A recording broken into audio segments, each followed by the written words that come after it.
Hey everyone, welcome to CLAT point and let's start आज का the Hindu news discussion.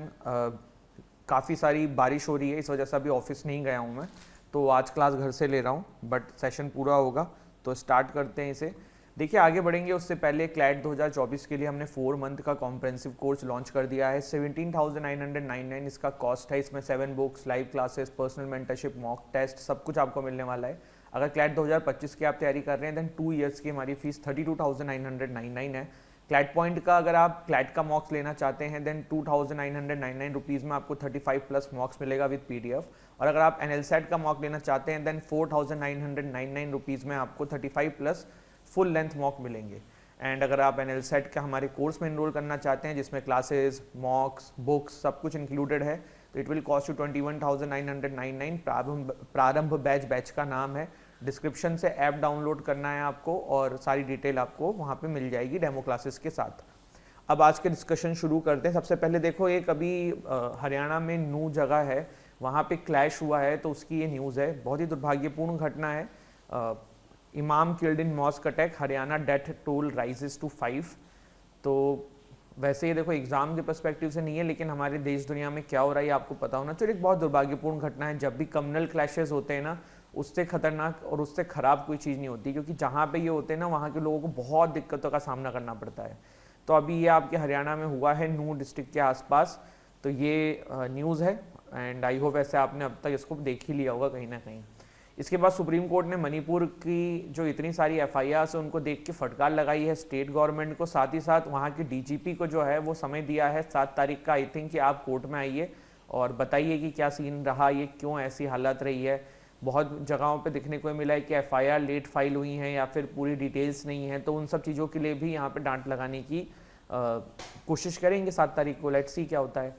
यहाँ पे देखिए, प्राइम मिनिस्टर मोदी जी को लोकमान्य तिलक अवार्ड मिला है। तो क्या है ये लोकमान्य तिलक अवार्ड, ये जानना हमारे लिए काफ़ी ज़रूरी है। ये अवार्ड जो है ना 1983 में इंस्टीट्यूट किया गया है बाय तिलक स्मारक मंदिर ट्रस्ट। ठीक है, ये इंपॉर्टेंट है, सारा जो भी हम कर रहे हैं नोट्स में डाल लेना। ये अवार्ड जो है ये 1983 से आया है तिलक स्मारक मंदिर ट्रस्ट के द्वारा। ये अवार्ड दिया जाता है हर साल 1 अगस्त को, death anniversary of Lokmanya Tilak ji का जब होती है। किसको दिया जाता है? For remarkable and extraordinary contribution working for the progress and development of the nation. ठीक है, और ये हमारे तिलक साहब की फ़ोटो है। वन ऑफ द मेरे फेवरेट फ्रीडम फाइटर्स में से एक ये हैं। बाल Gangadhar Tilak, commonly known as Lokmanya Tilak, ये एक इंडियन नेशनलिस्ट हैं, फ्रीडम फाइटर हैं, सोशल रिफॉर्मर हैं, पॉलिटिकल लीडर हैं। इनका एक स्लोगन आप सभी को याद होगा कि स्वराज मेरा जन्मसिद्ध अधिकार है और मैं लेके रहूँगा। Swaraj is my birth right and I shall have it. देखो, जब क्लैट में या पहले स्टैटिक आता था ना, तब ऐसे क्वेश्चंस भी आते थे, बट अब नहीं, अब ऐसे क्वेश्चंस नहीं आते हैं। बट आपको ऐसा नहीं सोचना है कि नहीं आएंगे। अगर जैसे अभी अवार्ड वाला क्वेश्चन आ गया लोकमान्य तिलक जी का, तो उसमें आपसे ऐसे क्वेश्चंस पूछे जा सकते हैं, तो ये यहीं का यहीं करते हुए चलो। He was born as Keshav Gangadhar Tilak and इनके फॉलोअर ने इनको लोकमान्य का टाइटल दिया था। रेडिकल नेशनलिस्ट की तरह ब्रिटिशर्स इनको कंसीडर्ड करते थे। ब्रिटिशर्स बोलते थे कि ये फादर ऑफ इंडिया अनरेस्ट हैं, मतलब इंडियन अनरेस्ट, मतलब ये जो हैं सारी उत्पात यही मचाते हैं अगेंस्ट द ब्रिटिशर्स, ऐसा ब्रिटिशर्स का मानना था। Tilak was a prolific writer and journalist. He use his newspaper Kesari, जिसमें काफ़ी सारी चीज़ें ये जो है ब्रिटिशर्स के अगेंस्ट में लिखते थे। देखो, आपको सेडिशन लॉ के बारे में हम जब भी पढ़ते हैं ना, इनका नाम मैं लेता हूँ। ब्रिटिशर्स ने इनके ऊपर sedition law I think 2nd या 3rd नंबर के इंडियन थे जिनके ऊपर लगा दिया था। एक इनकी 3 लोगों की टीम है जो बहुत ही फेमस थी, लाल बाल पाल। तो लाल से आपके बनते हैं लाला लाजपत राय, बाल से बनते हैं बिपिन चंद्र पाल, और लाल बाल पाल आपको पता ही चल गया। ठीक है, तो ये है बिपिन चंद्र पाल एंड लाला लाजपत राय थे ही, साथ में आपके बाल गंगाधर तिलक भी थे। तो ये पाल से हो गए बिपिन चंद्र पाल, ठीक है, बाल से हो गए बाल गंगाधर तिलक, लाल से हो गए लाला लाजपत राय।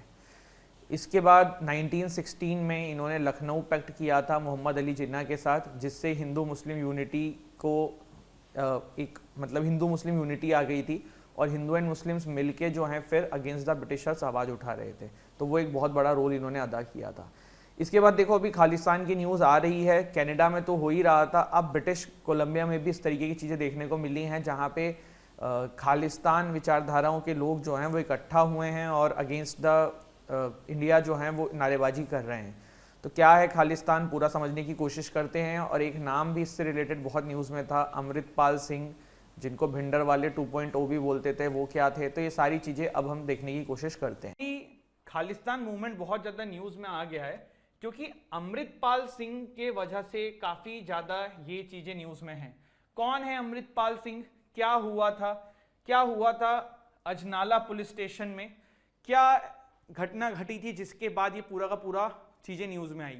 तो पहले तो हम कंटेक्स्ट समझेंगे, फिर हम खालिस्तान मूवमेंट का इतिहास भी समझेंगे, क्योंकि अगर एग्जाम में क्वेश्चंस आते हैं तो वो सिर्फ ये नहीं आएगा कि अभी क्या हुआ है, इस पे भी बन सकता है, साथ ही साथ आपका पास्ट में भी क्या मूवमेंट के ऊपर, हिस्ट्री के ऊपर क्वेश्चन बन सकता है। ठीक है, चलिए तो देखिए सबसे पहले हुआ क्या, Feb 23 की बात है। कब की बात है? Feb 23 की।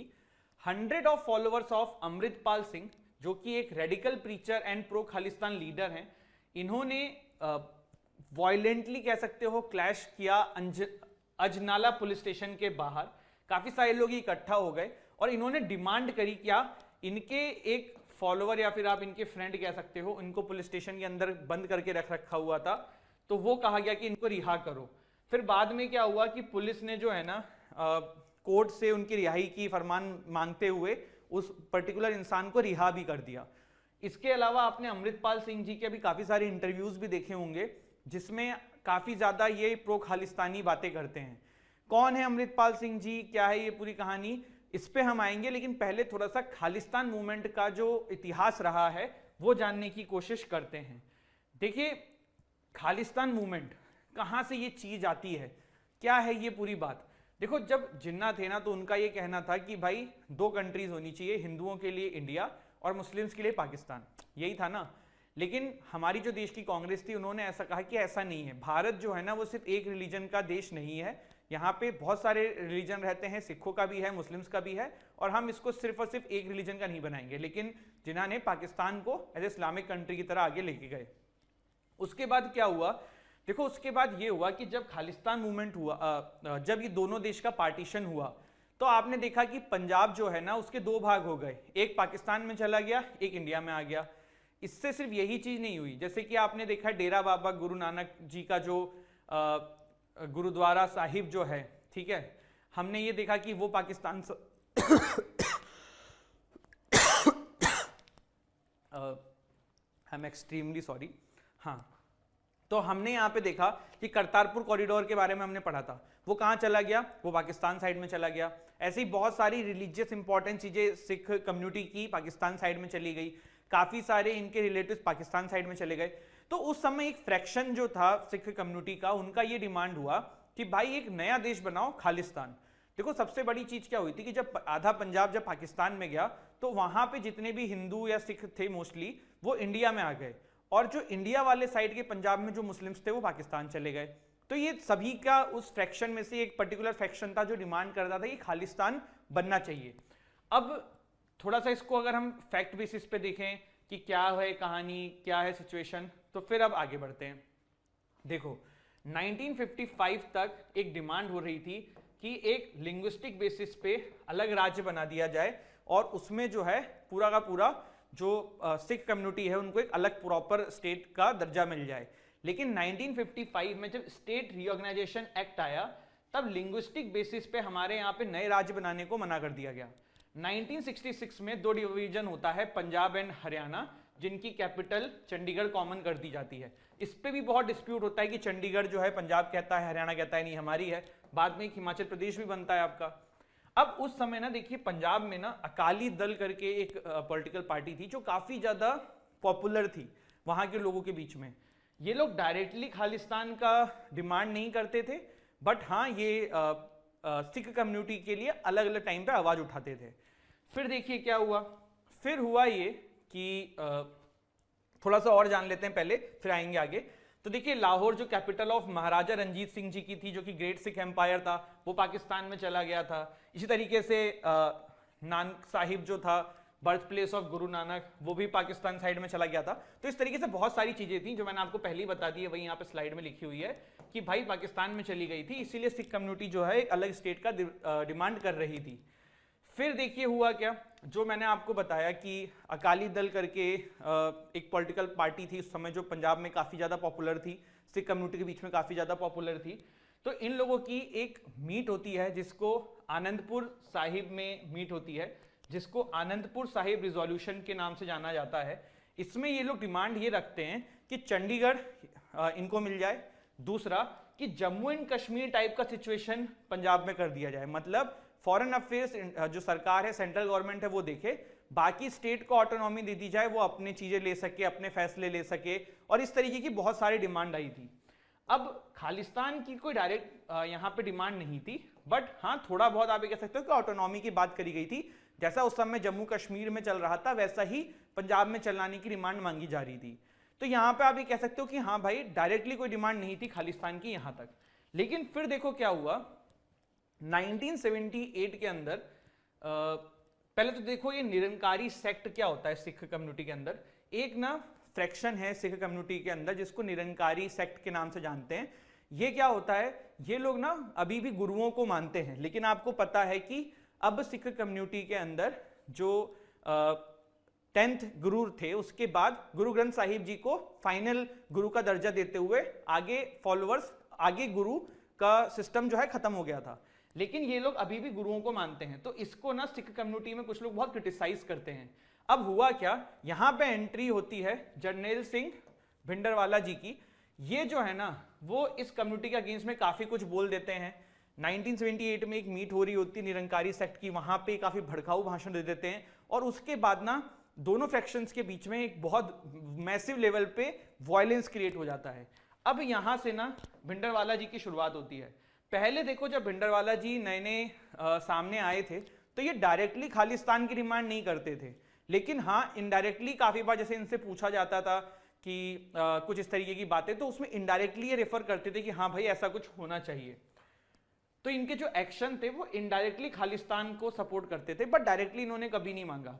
फिर देखो क्या हुआ, इनकी पॉपुलैरिटी धीरे धीरे बढ़ने लगी, इनके डिमांड आने लग गई कि पंजाब को थोड़ा सा ऑटोनॉमी दी जाए और इस तरीके की चीजें।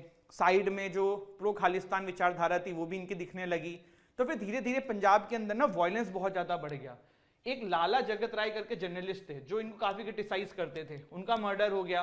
1980 के अंदर पंजाब में एक इंसिडेंट हुआ जिसमें एक बस के अंदर ये ढूंढा गया कि कितने लोग हिंदू हैं और उनको मार दिया गया सिख कम्युनिटी को छोड़ के। तो इस तरीके के इंसिडेंट जो है ना आपको पंजाब में देखने को मिले। अब हुआ क्या, हुआ ये कि देखो आप ये कह रहे हो कि सर ये सब जब हो रहा था तब गवर्नमेंट क्या कर रही थी, तो दोनों चीजें हैं। गवर्नमेंट देखो पॉलिटिकल प्रेशर की वजह से भी कोई कदम नहीं उठा रही थी कि भाई वोट बैंक एंड ऑल। दूसरा ये भी था कि बहुत सारे लोगों की सिंपैथी भी थी जो उस समय पंजाब पुलिस में थे या पंजाब सरकार के अंदर थे, सिंपैथाइजर्स थे इनके मोटिव के, तो इसीलिए इन पे ज्यादा कोई कड़क डिसीजंस नहीं लिए जा रहे थे। अकल तख्त जो है आपको पता है कि कितना होली प्लेस है ये, वहां को जो भिंडरवाला जी हैं इन्होंने जो है ना वो सेंटर बना दिया, और सेंटर बना के वहां से ये सारे कदम उठाने लगे। अकल तख्त आपको पता है कितना होली प्लेस है फॉर सिख कम्युनिटी, तो वहां से सारी चीजें होने लगी। अब एक बार ना इनकी अरेस्ट की भी डिमांड हुई थी, सरकार ने कहा कि आप अरेस्ट हो जाओ। तब इन्होंने कहा कि चलो ठीक है मैं अरेस्ट होऊंगा, भिंडरवाला ने। पर इन्होंने अरेस्ट की कुछ शर्तें रखी। क्या शर्तें रखी कि पहली शर्त ये कि मुझे जो अरेस्ट करने आएगा वो सिख कम्युनिटी का इंसान होगा, उसकी भी बियर्ड होनी चाहिए। दूसरा इन्होंने बोला कि मैं जब चाहूंगा अपने हिसाब से अरेस्ट होऊंगा। तो पंजाब सरकार ने ये शर्त मान ली। आज भी काफी सारे लोग इस फैसले को क्रिटिसाइज करते हैं कि भाई आपने इस शर्त को मान के उनको वैसे भी अपर हैंड दे दिया। अब हुआ क्या, जब ये अरेस्ट होके बाहर आए ना तो लोगों के अंदर इनकी पॉपुलैरिटी जो है वो बहुत ज्यादा बढ़ गई। फिर हुआ ये कि इन्होंने भिंडरवाला ने सिविल डिसोबीडियंस मूवमेंट स्टार्ट किया, किसके साथ मिलके, अकाली दल के साथ, जो पहले इतना डायरेक्टली इस चीजों में इन्वॉल्व नहीं होते थे। बट अब उनकी तरफ से भी देखने को मिल रहा है कि भाई हाँ प्रो खालिस्तान विचारधारा सामने आने लगी है। तो यहां पे फिर इनके द्वारा सिविल डिसोबीडियंस मूवमेंट स्टार्ट किया गया, जिसको धर्म युद्ध मोर्चा के नाम से जाना जाता है। इसके बाद क्या हुआ, धीरे धीरे सिचुएशन जो है ना पंजाब के अंदर वो और खराब होने लगी। 1984 के अंदर बहुत सारे आपने देखा वहां पे कि हिंदू लोगों को मारा जाने लगा, वायलेंस होने लगा हिंदूज के अगेंस्ट में। एक इंसिडेंट है 1983 का जो बहुत शॉकिंग था। 1983 के अंदर एक आईपीएस ऑफिसर जाते हैं गोल्डन टेम्पल के अंदर माथा टेकने के लिए और वो वापस वहां से नहीं आ पाते हैं। उनको मार के उनकी लाश को खुले में फेंक दिया जाता है और उनकी लाश को कोई कलेक्ट करने के लिए भी नहीं जाता है, क्योंकि लोगों को, अब उसके पीछे दो रीजन बताए जाते हैं कि जो बाकी पुलिस फोर्सेस थी उनको डर था कहीं हम भी ना मारे जाएं, दूसरा ये था कि बहुत सारे लोग उनके सिंपैथाइजर भी थे। तो ये चीज देखने को मिली। उनका नाम भी मैंने कहीं डाला है, मेरे को अभी नाम याद आ नहीं रहा है, AW रावत है आई थिंक, ऐसे ही कुछ नाम है उनका, ठीक है, हाँ AS रावत है शायद, AS रावत नाम था उन IPS ऑफिसर का जिनके साथ एक घटना घटी थी। फिर ये जब सारी चीजें हुई ना, तब फाइनली फिर हमारी जो सेंटर गवर्नमेंट है, इंदिरा गांधी जी की जो सरकार थी, तो उन्होंने ये बात को समझा कि जो स्टेट गवर्नमेंट है, जो स्टेट मशीनरी है, वो इस मैटर को सॉल्व करने में अब सक्षम नहीं रह गए हैं। और इंदिरा गांधी जी ने इंडियन आर्मी से डिमांड करी कि आप इस ऑपरेशन को कंडक्ट करिए और मिलिटेंट्स को गोल्डन टेम्पल से बाहर निकालिए। इसके बाद आता है क्या, ऑपरेशन ब्लू स्टार। जून 1, 1984 में ऑपरेशन ब्लू स्टार लाया जाता है। अब ऑपरेशन ब्लू स्टार देखो इंडियन आर्मी के द्वारा कंडक्ट किया जाता है। इसमें देखो ना एक समस्या ये हो जाती है कि देखो जो मिलिटेंट्स थे ना, उनको गोल्डन टेम्पल से बाहर निकालने के लिए काफी ज्यादा इंफ्रास्ट्रक्चर लॉस भी हो गया था, जिसके वजह से बहुत सारे सिख कम्युनिटी जो खालिस्तान मूवमेंट से अपने आप को रिलेट नहीं करते थे, अब वो भी गुस्से में थे, क्योंकि एक बहुत ही रिलीजियसली इंपॉर्टेंट प्लेस है ये सिख कम्युनिटी का, और इसको काफी सारा नुकसान पहुंचा। तो सिख कम्युनिटी को अपने ऊपर बहुत बुरा लगा। ये एक गलती थी। गलती क्यों थी? क्योंकि उस समय हमारे देश में कोई इस तरीके की सेना नहीं थी जो कि इस तरीके के लिए ट्रेन करी जाए, जो ऐसी सिचुएशन में चीजों को टैकल करे। इसीलिए पता है आपको 1988 में फिर यही हुआ था, गोल्डन टेम्पल में खालिस्तानी लोग इकट्ठा हो गए थे, खालिस्तानी सपोर्टर्स लोग इकट्ठा हो गए थे, तब फिर आर्मी गई थी। तो 1988 में ना फिर NSG की स्थापना करी गई थी, इस तरीके की सिचुएशन को डील करने के लिए स्पेशली NSG बनाई गई थी, ठीक है। अब वापस आ जाते हैं। तो अब आप ये कहोगे कि सर हमारी आर्मी जो है वो पहुंच गई गोल्डन टेम्पल के पास, अब वहां पे बहुत आसानी से उन्होंने जो है चीजों को खत्म कर दिया होगा, बट ऐसा हुआ नहीं। उस समय सरकार ने भी यही सोचा था कि आर्मी तो इन मिलिटेंट्स को जो कि अनट्रेन्ड है तुरंत खत्म कर देगी। लेकिन प्रॉब्लम क्या हो गई? प्रॉब्लम हुई मेजर जनरल सावेक सिंह के द्वारा। ये कौन है? देखो, मेजर जनरल सावेक सिंह ना इंडियन आर्मी के ऑफिसर थे। इन्होंने 1971 में जब इंडिया एंड बांग्लादेश वाला, जब पाकिस्तान जो कि बांग्लादेश पहले होता था, तो जो ईस्ट पाकिस्तान वाला जो सीन था जिसको बांग्लादेश हमने आजाद कराया था, तो वहां पे एक सेना थी मुक्ति मोर्चा, जो कि पाकिस्तानियों के अगेंस्ट में लड़ाई करती थी। उस मुक्ति मोर्चा को इंडियन आर्मी ने ही ट्रेन किया था अगेंस्ट द पाकिस्तानी, और उन मुक्ति मोर्चा को ट्रेन करने के लिए मेजर जनरल सावेक सिंह एक बहुत इंपॉर्टेंट किरदार निभाए थे। अब क्या हुआ, ये मेजर जनरल सावेक सिंह ने ज्वाइन कर लिया किसे? इन मिलिटेंट्स को गोल्डन टेम्पल में। अब इन्होंने उनको ट्रेन किया कि कैसे कैसे आप चीजों को टैकल कर सकते हो, कहां पे राइफल तैनात होगी, कहां पे लोग खड़े होंगे, कैसे क्या होगा, क्या नहीं होगा। इसके वजह से जो ये मिलिटेंट्स थे, इनके पास भी काफी ज्यादा स्मार्टली तरीका आ गया कि कैसे वो लोग जो हैं वो इंडियन आर्मी से लड़ सकते हैं। और उसका फायदा लेते हुए ये जो युद्ध, मतलब ये जो एक छोटा सा वायलेंस था बिटवीन, या फिर जो छोटा सा एक क्लैश था between Indian army and militant, से काफी लंबा चल गया और काफी सारा इंफ्रास्ट्रक्चर का नुकसान हो गया, जिसकी वजह से काफी सारी सिख कम्युनिटी भी नुकसान इस पे आक्रोश व्यक्त कर रही थी। अक्टूबर 31, 1984 प्राइम मिनिस्टर इंदिरा गांधी जी को असैसिनेट कर दिया गया उनके 2 सिख बॉडीगार्ड्स के द्वारा। बाद में ये भी देखा गया कि Sikh nationalist based in Canada, उन्होंने एक एयर इंडिया की फ्लाइट को उड़ा दिया था, जिसमें कि 329 पीपल का देहांत हो गया था। तो ये सारी सिचुएशन ऐसे ही चलती रही। उस समय बहुत ही ज्यादा क्लैशेस होने लगे सिख कम्युनिटी हिंदू कम्युनिटी के अगेंस्ट में, और बहुत सारी प्रॉब्लम्स हमारे देश में देखने को मिली। अब आपके दिमाग में आएगा कि सर प्रेजेंट सिचुएशन क्या है खालिस्तान डिमांड को लेके। तो देखो, प्रेजेंट सिचुएशन क्या है कि जब यहाँ पे बहुत सारा वायलेंस हुआ और बहुत सारी चीजें हुई ना, तो उस समय जिन लोगों के मन में ये चीजें थी भी, वो धीरे धीरे खत्म हो गई। 1991 के बाद LPG रिफॉर्म्स आए, इंडिया ने डेवलप किया, लोगों ने डेवलप किया, तो समय के साथ ये सारी चीजें जो है खत्म हो चुकी है। आज की डेट में भारत के अंदर जो पंजाब है, वहां के लोगों के मन में ये सब डिमांड नहीं है। ये डिमांड किसके अंदर है? मोस्टली जो बाहर के देशों में जाके लोग सिख कम्युनिटी के लोग रह रहे हैं, उसमें से कुछ लोगों की, दूसरा किसी की जो पॉलिटिकल फायदे की चीजें हैं उन लोगों की, तब उन्हीं लोगों की ऐसी डिमांड रह गई हैं। लेकिन अभी ये रिसेंट में चीजें क्यों इतनी बढ़ गई हैं? अभी रिसेंट में चीजें इसलिए बढ़ गई हैं कि भाई ये जो इंसान है, इनका नाम क्या है? इनका नाम है आपका अमृतपाल सिंह 29 एज के हैं। देखो ये यूएई से आए, इनको बहुत फ्लुएंट इंग्लिश आती है, बहुत अच्छा कम्युनिकेशन स्किल है और बहुत मतलब फैक्ट्स पे बात करते हैं। जैसे कि ये कहते हैं कि डेमोक्रेसी में अपनी बात रखने का क्या दिक्कत है, तो अगर हम खालिस्तान की बात कर रहे हैं, डिमांड कर रहे हैं, तो इसमें गलत क्या है, डेमोक्रेसी हमें अधिकार देती है, freedom of speech and expression. तो मतलब बहुत फैक्चुअल बात करने की कोशिश करते हैं।